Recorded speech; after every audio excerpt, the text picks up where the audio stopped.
So ஆளும் கட்சி மேலே பெரிய ஆன்டி இன்கம்பன்சி இல்லை, மக்களுக்கு ஆட்சி பிடிச்சிருக்கு, அதனால தான் மக்கள் வந்து போன தடவையை விட பெட்டரான ஒரு வெற்றியை கொடுத்தாங்க அப்படின்ற ஒரு நரேட்டிவை பில்ட் பண்ணலாம்.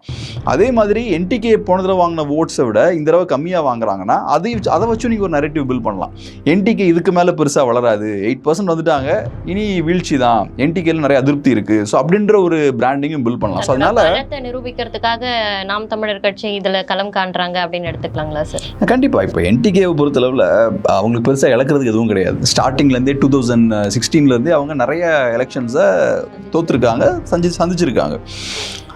அதுவும் எப்போவுமே என்னென்னா இந்த சேஃபாக சில தொகுதிகளில் மட்டும் கண்டெஸ்ட் பண்ண மாட்டாங்க, அவங்க எல்லா தொகுதிகளிலையுமே கண்டெஸ்ட் பண்ணுவாங்க. ஸோ அவங்கள பொறுத்தளவில் நிறைய மோசமான தோல்விகளையும் அவங்க ஃபேஸ் பண்ணியிருக்காங்க. ஸ்டார்டிங்கில் 1% ஓட்ஸ் தான் அவங்க வாங்கினாங்க.